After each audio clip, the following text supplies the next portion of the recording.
I'm not an economist or anybody with pedigree or anything. I'm not sure we're ready for a free market economy in this country. Now, you know, in my personal opinion, I think a free market economy is almost like a battlefield. There's more corpses and skeletons than successes and people that survive. If you look at an open economy where there's no red tape, there's no structure, there's no regulation, you know, anybody can. One business invests 5 million in building a proper structure. The next one brings a cardboard carton and sticks on the pavement. You know, is that a fair competition? Is it a sustainable position? Is it maintaining a reasonable level of health standard, whatever the case is? So it's a very broad definition. I think government should really focus, and South Africans should more focus on firstly training people for the right skills. You know, it's no use trying to put a square peg in a round hole. And it's no use putting people that's not supposed to be at university forcibly. So again, entrepreneurs, I think, are people that's unique. They're people that live, eat, sleep, and drink their business, whatever the business is, whatever the nature is. But it's also about something you want to create that leave a legacy. You know, entrepreneur is not somebody that only wants to take and generate for himself. It's a person with open hand. You know, if you give, you can take. If you give, you can receive. And that's what I think the real entrepreneurs should be like, and that's what I think business chambers should focus on, in creating more those kind of people that make lasting differences to their local community. If I could just come in there quickly. We all shift, you know, and rightfully so, the responsibility of creating opportunities on the shoulders of government. And whilst that is an imperative, we can't do without that. There's also an obligation, and not just the responsibility of big business, to create opportunities for other smaller businesses. And some big business, because of the scarcity of opportunities, are even in this day and age now encroaching on the space of the small businesses. They almost feel threatened by the success of small businesses. And so we find, and I speak now specifically about the petroleum sector, the oil industry, you would be amazed how big business can literally steal business away from small business. Because of their muscle, because of the economic power that they have, they are actually able to outprice you. They are able to outdo you in terms of logistics and other service levels without actually encouraging you as a small business. So it does take a lot from government, but I believe also business, and especially the established business, and even business owners like ourselves, need to adopt a more supportive attitude towards other small businesses. And just in closing, recently I convened a group of business owners, and one thing that they've all come together and said is it is such a critical need, is rather the mentorship and the support of us as established entrepreneurs to support them, to get them on their feet. And I think we as entrepreneurs can help other entrepreneurs and become a catalyst to other people who are struggling to make it as an entrepreneur in this day and age. Thank you for that, Cliff. I must say, I think to some extent, in part, you've answered one of the questions that have come in. And the question was, what is the role of business chambers to promote entrepreneurship? So I think to some extent you've mentioned that that's mentoring. De Villiers, if I may ask, any insights from your side? I think if you look at small business development, then you look at legislation. So the legislation is there to promote small business development. There's transformation legislation. One of the transformation legislation is BE codes. We've got enterprise supplier skills development. But what we've seen is that it's had the opposite effect in the past few years. So if you go and re-look that, you mentioned bigger business and corporates. Okay, so maybe go and look and say, but what should big businesses' role be in the development of smaller businesses? Yeah. But what should the current small and medium enterprises' role within the development be? If we don't look at the current small and medium businesses that are currently occupying that space, we're allowing them to grow, we're allowing them to adapt to legislation, if they fall away, we can, you know, develop as many new businesses as we want. We never fill that space. So it's more, how do we work together on that? And I think that is where business chambers come in as well. So the way, you know, maybe look at it is to say, bigger businesses have the money and resources to be able to adapt to legislation. They should, in adapting to legislation, empower the current small and medium enterprises, which falls under the current business chambers, to start developing, emerging a new entrance into that market. And that is where skills transfer, mentorship and coaching comes into play. Smaller businesses would like to transfer skills, they would like to mentor, but they need to be enabled, in my opinion, by larger businesses to do that. And I don't think that is happening at this stage. Can I just add to what my colleagues have said? One of the things that we pick up, yes, entrepreneurship, it's something that when you look back, you almost see that one was probably born for that. As you say, sometimes you look at it and you say, I look back, I used to be called Madi Oza Oza because I sold sweets, that when you look at chocolate sweets from primary, you look at your actions and you saw, I've always been selling, I've always been in this thing. I sold fireworks from a boot of my car when I was an executive in a company. And people used to say, why do you need money? And I didn't know why, but it was a way that I saw that it needs to be done. But having said that, going back to the fact that the government therefore then needs to create an enabling environment. You can size an opportunity and then become an entrepreneur, but in sustaining your entrepreneurship, you need an enabling environment. It is very true that the challenges that the true entrepreneurs are facing now is because you're competing big companies that already are in a very tight economic space. In the built environment, which is where I met business partners, we are competing big businesses. They are no longer bidding for big business, they're bidding for small business. So we find that even in the small business, we can't even go through. You don't have the capacity, the muscle to actually outcompete them. And therefore, if you then have to be saying that, if we then want, as a community of South Africa, uplift the smaller businesses, what should we do? We need partnerships. We need partnerships with the big businesses, not negative competition. Because if they're in the space where I thought the smaller projects are ours, and now they're bidding for that, and they're bidding well. The price, gentleman before us talks about, it's a price and BE. They have functionality. So you can't bid them on functionality, they've got capacity. Then they know the pricing quite well. You can't bid them on pricing. The only thing as a black company that you bid them on is 10%, which is your BEE. 10% out of 100 is nothing. Partnerships are going to help us together, that we then create true entrepreneurship. Okay, thank you. And very much in line with that, one of the questions was, what role do you see large corporates, what role can they make to drive and support the growth of entrepreneurs? Ben, perhaps, do you want to take this one? Yes. You know, I firmly believe we need all three layers of business, big, medium, and small business, and we need to live in harmony with each other. I firmly believe the more stable the environment for big business is, the better it becomes for entrepreneurs. We should stop trying to make demands. We should rather be more innovative to support. You know, and I'm also an entrepreneur born by heart. And for me, it's the biggest pleasure to challenge big business. You know, but to challenge it on a fair, equitable basis, but also sustainable. And unfortunately, when we compete for the same space, in the same geographic location or the same market segment, you know, we must be willing and able to outsmart these guys. Now, you know, how do you do it? And I think there's one word in my vocabulary, which is hard work.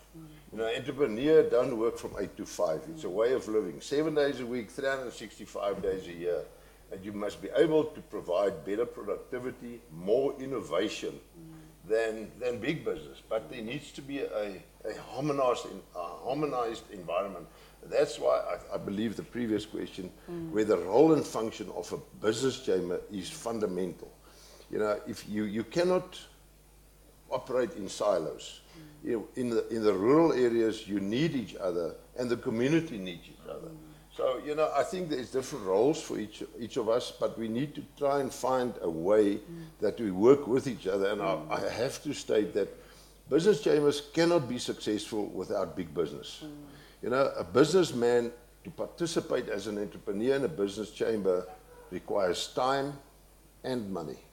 And, you know, without big business, those won't be possible and it won't be funded. So we need to try and rather build on the business relationship, and government is there and it will be there forever. But we need to also learn how to live with them and under them and create our own business environment.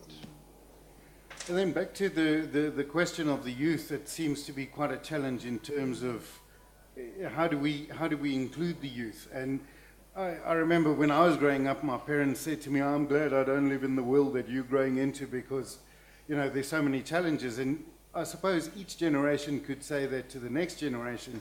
And yet for youngsters, all they see is opportunity. So it's a matter of trying to enhance that.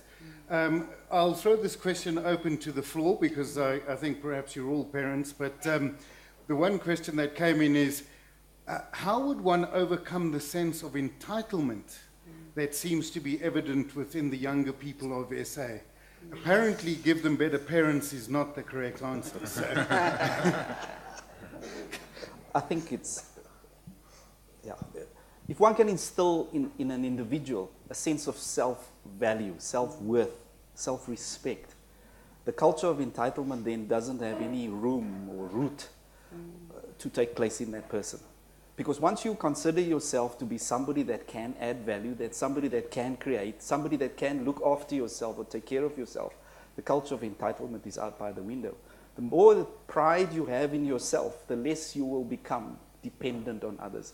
And we need to change the mindset of our young people by telling them and by teaching them. And in fact, it was something that came up earlier as well, is how do you direct people to become entrepreneurs? And yes, you need to be born with a spirit and the desire to succeed and to do things for yourself.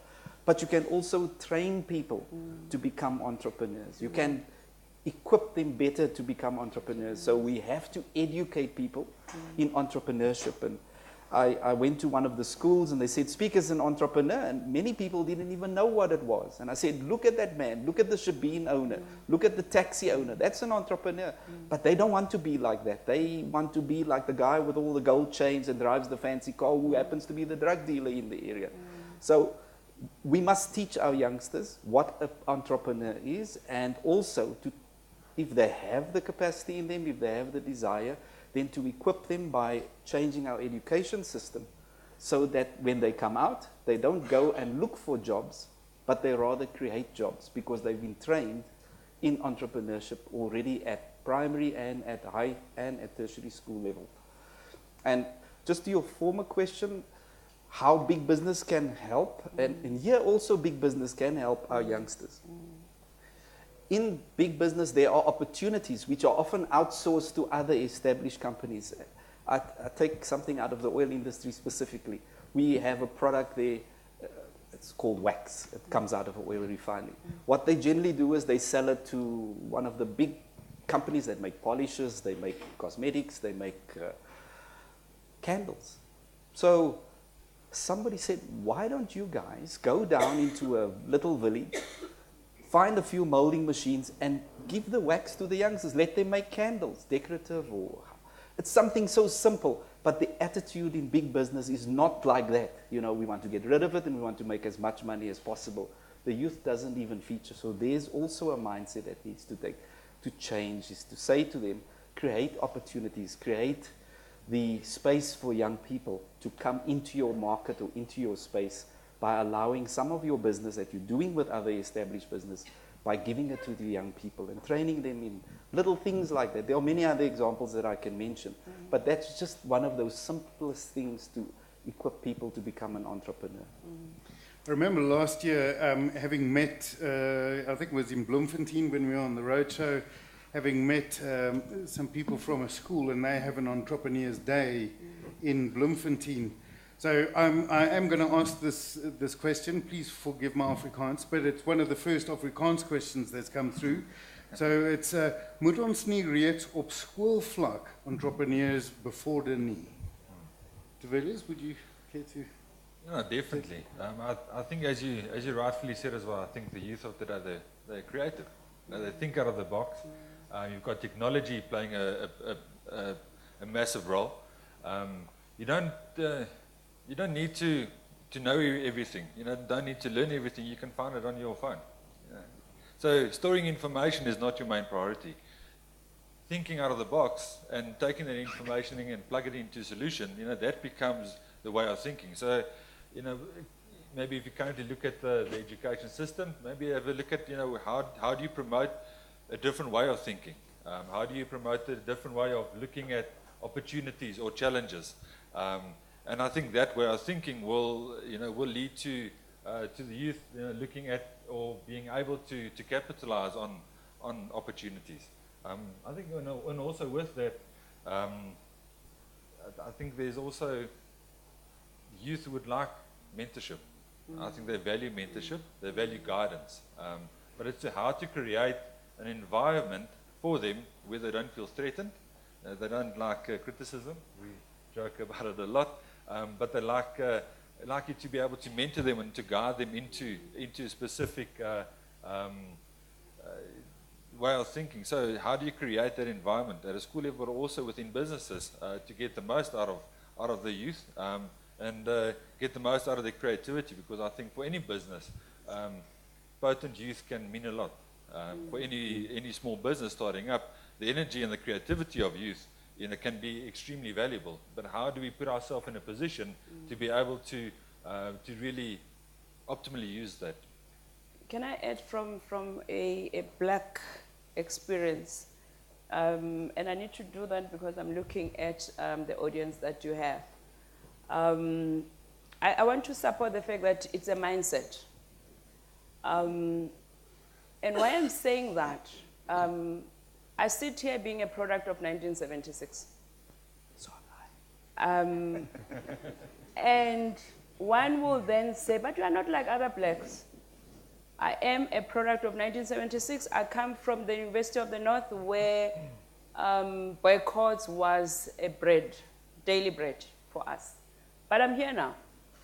I was a black woman executive in South African breweries, biggest brewery in Pretoria. I was still from the University of the North. But what made me got to where I was with the breweries is because big business invested money pre-1994, and they said we need to work on the mind. They hired Americans to change the mindset of both black and white in preparation for new South Africa. Angers were brought in, your interpretations were brought in, you were molded in terms of making sure that you become the person they want.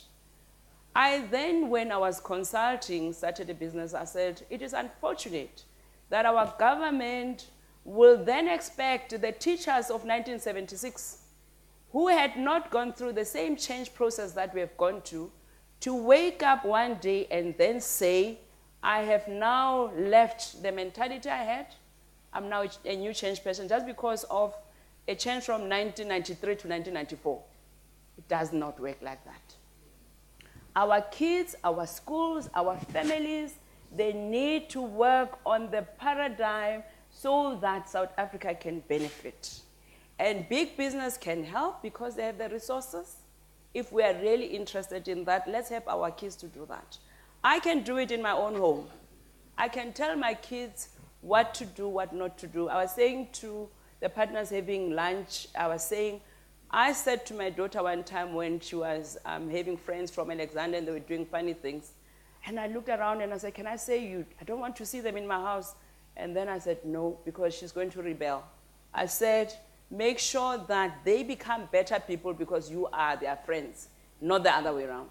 So It's a mindset, and that's what we need to do. And a parent who's never gone through it, and a parent, I'm taking the product of 76 like me, who's never gone through this process, will not know how to teach their kids not to be entitled. In fact, we see them being the ones who are doing. We see being the ones that are encouraging these kids to do fees must fall without understanding the bigger picture. So that's what I wanted to share, to then say, let's, come together and help change the mindset. Well, thank you, Magapa. On that one, there's another question that's directed at you, if you don't mind. I can't imagine why the question wasn't asked of the rest of us, but here we go. What are the current challenges faced by female entrepreneurs, and where can corporates assist? I think it was good because one of the first things that I also observed was that of all the panelists who were here, I was representing the female voice. As I'm going to start first with the South African history. There has been a political analysis that was done. And in that political analysis that you do, they then have effects and mitigating circumstances to the other folk, to the female in South Africa. So we find ourselves in the workspace which was highly male-dominated, and we need to agree to that. And the reason why we need to agree to that is that I always believe we all have a space and a role to play. I'm a woman, I can never be a man, and I appreciate what men can do. All I need them to do is to support me because the market has opened. Part of what I was taught earlier in my years was that if you're going to be, as a woman, want to play rugby, we will kick you and we'll kick you hard. So you must not expect that we'll change the name of the rules just because there's a woman. So as a woman, we must appreciate the rules remain the same, whether we are women participants or not. All we have to do is to work hard, learn that which we have never learned before. When we are in agriculture, wear the very dirty clothes that our male counterpart were prepared to do. Agriculture is so painfully manual and physical. We need to then say, am I made for this? Can I do that? And not expect that the rules are changed. There are challenges, but when we have that as our cap, you are able to go to the boardroom and say, you also learned one day. You were not born like that. Give me a chance to also learn. Give me a chance to also grow. And in the learning and the growth, please support me, because I can never be like you.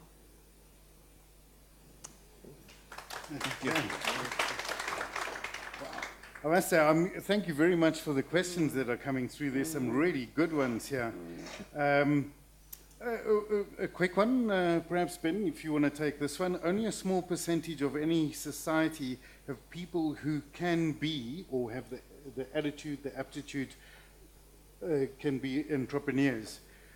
We are punting entrepreneurship as if it's the answer to a lot of our problems.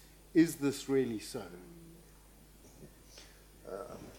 I don't think so. However, I think there's a lot of merit in trying to create a common platform. You know, in any community, there's people that like to stick together, and mostly it's entrepreneurs, but also, unfortunately, entrepreneurs see each other as competition. So, you know, it's very difficult to create a friendly environment within a particular area. But I don't think it's a solution to all the problems. I think, and going back to the history, you know, they need to become a new culture of work and work ethic. Unfortunately, today, the world of an entrepreneur is very difficult, even more so because labor has become a very complex part of your business. An entrepreneur is not the best skilled person in terms of labor relationships, but if you can really empower your community, your workforce, and, you know, through the business chamber again, get a united front in the town or in the rural area. I think the towns, we've seen it. Look at the various competitions of the town of the year. There's always individuals that makes the difference. And it's mostly entrepreneurs that makes the difference. So one person can make a huge difference in a town, provided there's support, there's cohesion, and there's one common vision. Okay. Thank you. Cliff, for I think the oil man, the engineer, Koos Becker says that there are only two parties that create economic progress and activity: entrepreneurs and engineers. The rest of society support those creators. Why don't we own the narrative? I do apologize. Yeah. Unfortunately, in South Africa, we don't have enough engineers. We would do so much better as a country. And again, it comes back to our education system, is that we haven't created enough, first of all, the actual developers of engineers from our technical training, our science training, our maths training at schools is not of the standard for us to generate enough people. We certainly have the population size to create engineers like India and like China and like South Korea. But if we can get our education system right and get our children to fall in love with the sciences, we will be able to generate engineers, and engineers obviously will help us to generate jobs or industries across the all different types of industry sectors.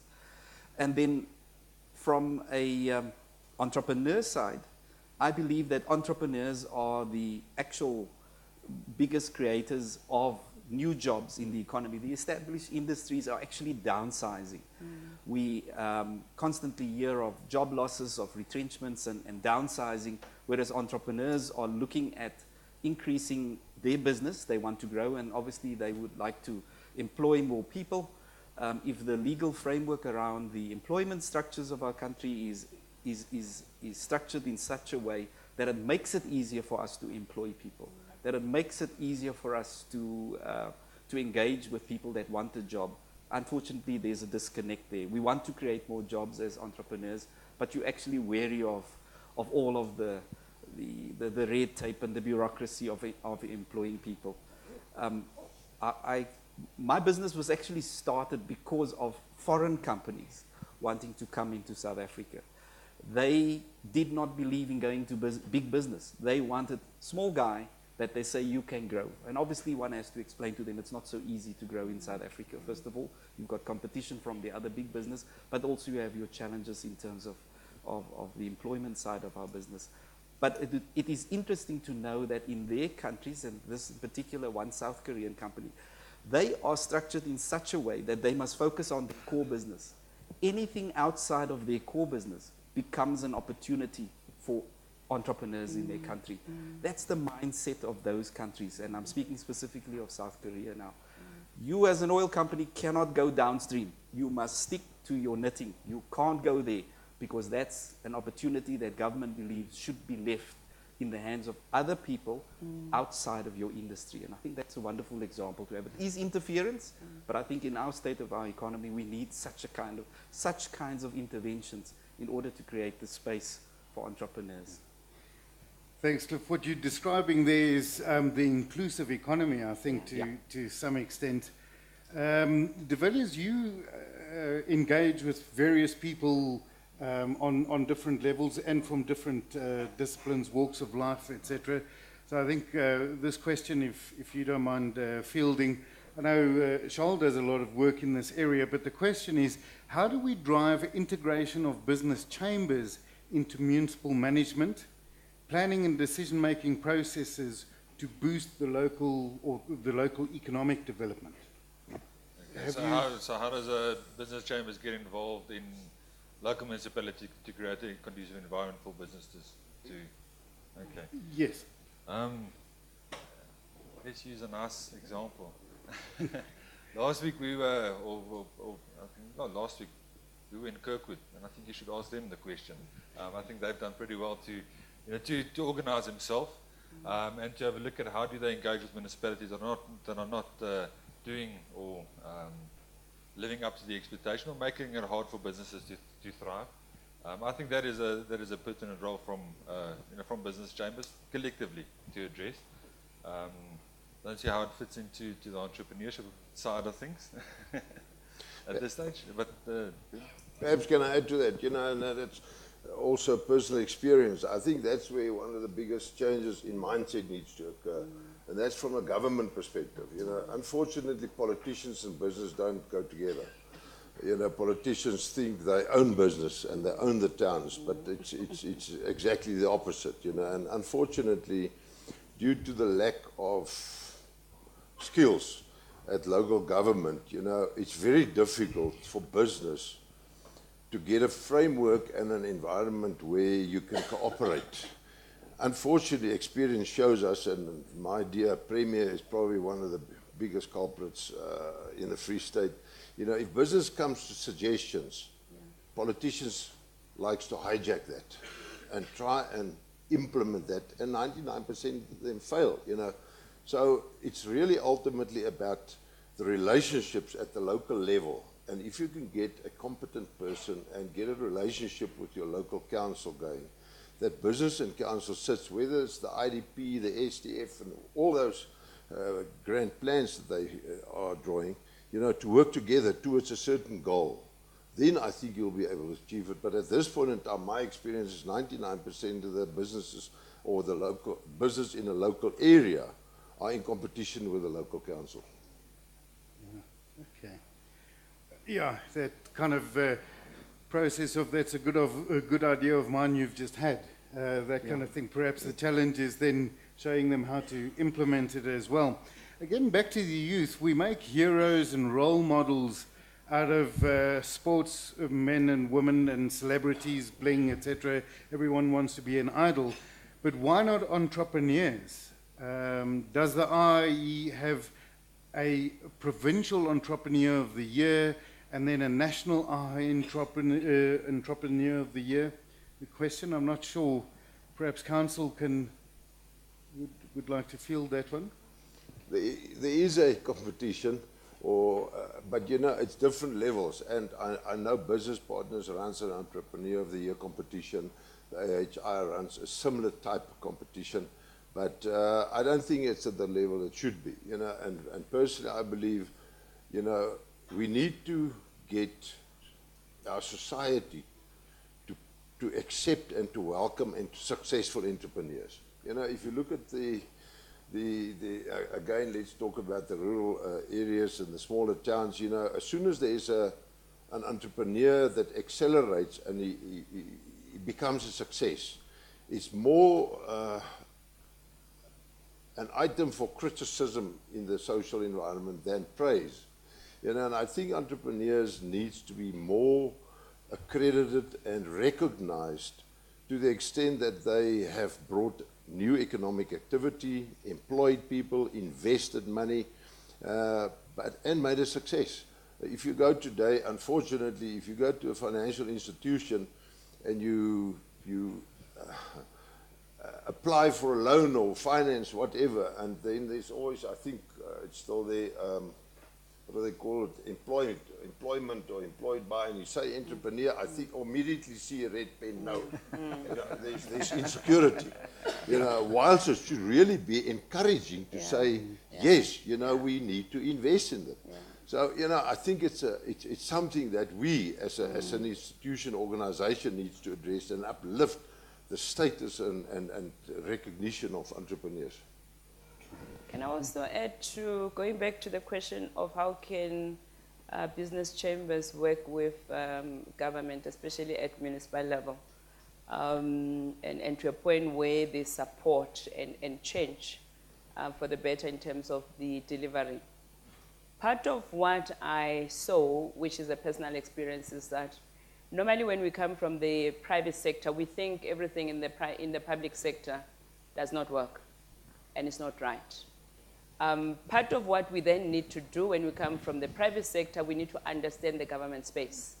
We need to understand the policies within which they work, the frameworks and all of that. And then when you do then understand that, you're working with them, then it is informed. And appreciate also the challenges that they also have. Because once you understand that the environment within which they work, then your assistance becomes easier. They have challenges in communities where big businesses don't even understand. And you find that we come with, this is how it's done in the private sector. Get on with it and do it. If that the solution does not work. So we need to be aware of that and be able to do that. The second part that they can then help with is that you cannot advise and stand back. Because who's going to implement your advice? Because they didn't even understand the context of your advice. So chambers should advise and get involved. Because then by getting involved, you are ensuring that that which you have said, this is how you should do it, they're able to do it in the manner at which you have advised. And I think for me, that will be the two inputs that I will give to the chambers. Thank you for that. You've actually, to some extent, answered one of the questions that came through. And the question was, how can government be influenced to minimize red tape for small business and entrepreneurs, obviously? But I think you've said it in terms of being getting involved and influencing. Here's an interesting question. And I'm not sure as to whether they'd regard where you come from in the Cape as a small town, but perhaps maybe take the challenge. Doing business in a city is way different than doing business in the countryside. Is this true? I think in the city, because of the network and because of the access to the resources, access to the banks, access to other business people, it does make life a lot easier. The opportunities are also far more visible and far more abundant in a city environment, whereas the local economy in a small town does not present as much opportunities. And they're also very limited to the rural kind of industrial activity that you have there. Generally around the cities, there would be many types of industries which can generate more opportunities, specifically for entrepreneurs. So it is easier, certainly from my type of business position, to be based in a city. There's absolutely no ways we could do this kind of business in a small town where there are not perhaps as many industries around us that can support our business. So the challenges are very great in the rural areas, of course, yes. Ladies and gentlemen, I must say this has been great fun, but unfortunately we've run out of time. So if I could just ask each one of the panel to perhaps give us their thoughts with this, this question. How do we close the large generation gap? I believe someone thinks that they come from an era where technology didn't exist. But anyway, so how do we close the large generation gap, business and doing business through technology? And I guess that's embracing the future, the disruption that's on the way, etc. So I'm not sure if you'd...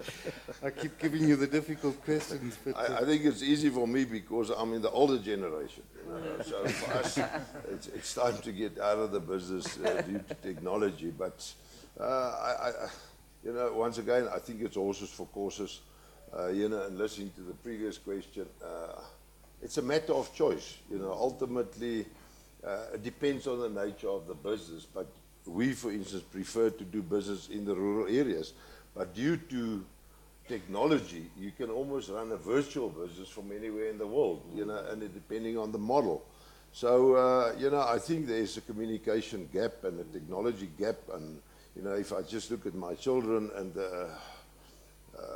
you know, I think we communicate more via emails and WhatsApps than in meetings around the table, you know. So it's quite a challenge. But I think it's possible, but perhaps it's time for us, older generation, to say maybe we should bring the retirement age for entrepreneurs down to 55 or something. You know, it'll make it easier, but I just need our bankers to also agree to those. yes. You know, the generation of BBC, like me, born before computers. Mr. Villiers? Yeah, no, I think that is quite easy, you know, employ youth. Yeah. It makes it easier. But I think there's two ways to look at it. There's either how to use technology in your current business model, so how to change your business model and by using new technology. You can offer oude idees vat en met nuwe tegnologie of nuwe tegnologie met nuwe idees. And I think it's how you always look at it. And I think there, a role of a youth can, play a big part of it. How do you integrate technology? But you can't just integrate technology and keep doing the same thing. So you have to look at your business model itself and how to adapt it. And I think I'm going to quote you. At one stage, you said if you're looking into a future business model, you're looking at two things. Again, you're looking at collaboration and you're looking at a social element. So how do you use technology to your advantage within collaborations and within a social element, driving your business forward? Thank you. I have to say my executive does enjoy saying to us, your view of the mountain This is the clock ticking, huh? This is the clock ticking. depends on Technology. where you stand and your view. I agree with my colleagues. Technology is one thing that most of us have been intimidated by. And what I've seen in my business, as much as, yes, we employ the youngsters and they come with this ridiculous idea that you are scared, that they'll leave you with nothing, the business that is not running. But the reality is, I'll put one example.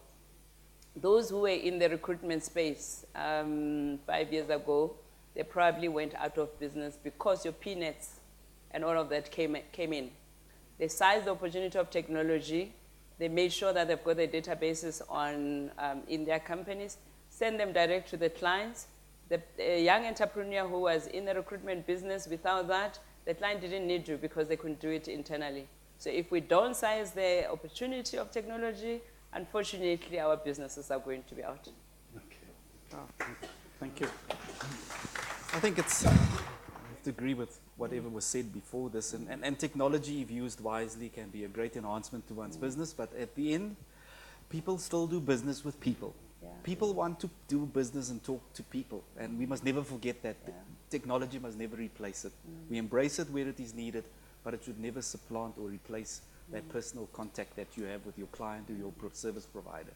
Thank you. Ladies and gentlemen, thank you.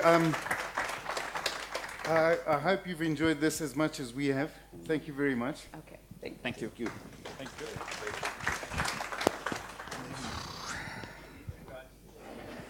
Oh, yeah. we need to be admired. Okay. Yes, Oh, my bag. You see now this woman there.